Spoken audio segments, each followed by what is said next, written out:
I'm Sara Miller, and today I'm going to show you how to MIG weld. The safety things that you'll need for protection is a helmet and gloves that can protect your hands. The gloves are for when you're welding, so the sparks don't hurt your hands because your hands are going to be very close to the gun where the metal is melting. And then the helmet is something that you put over your head with it tightens at the back and it moves up and down so you can see where you're putting the gun, and then flip it down once you're done. And the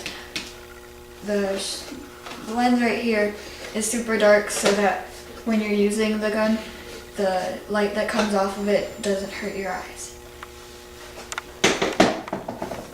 So this is the gun that you use to make the weld on the piece of metal.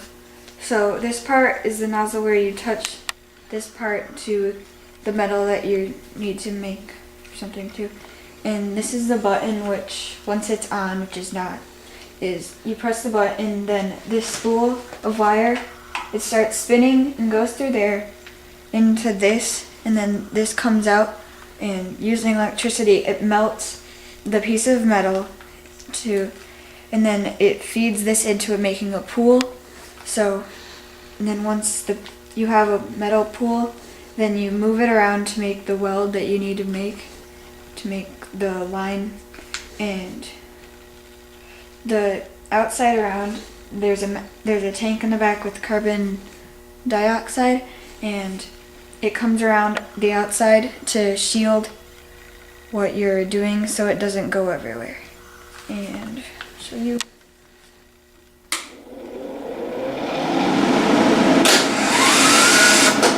Like that. So, I just get it back in. Let's weld. So, the first thing that you need to do is turn on the gas, the tank in the back.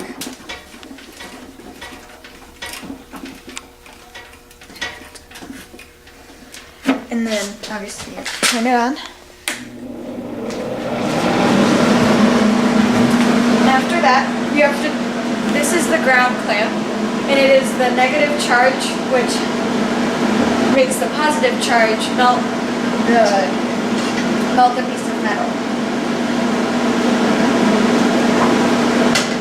Now we get our gear on. So the helmet, as I said, has the tightener in the back.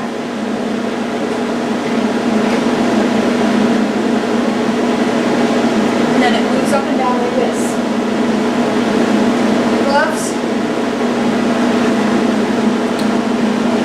go in your hands.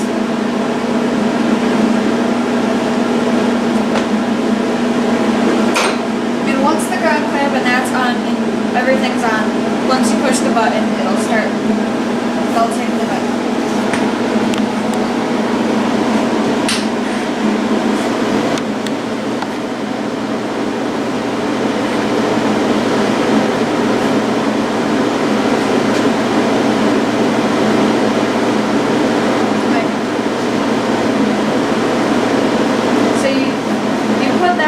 Touching the metal, and you put your hand like this, and you put the gun on top of it.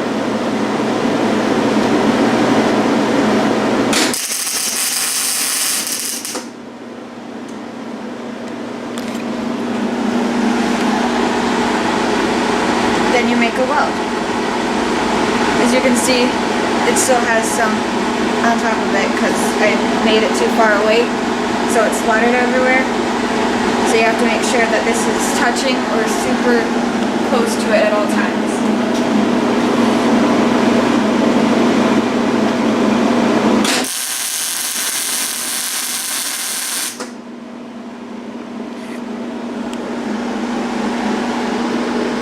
And when you're welding two pieces together, you have to, when that touches the metal, it makes a weld pool, and you have to walk the weld pool or this across both of them so it connects them evenly.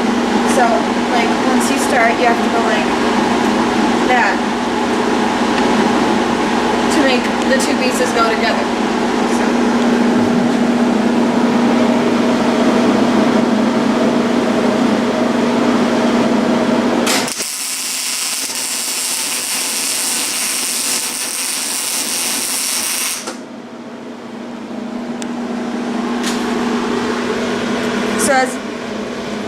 As you can see, I made the weld pool as in moving it across and going up and down. And now it's permanently, well, almost permanently attached to the piece of metal.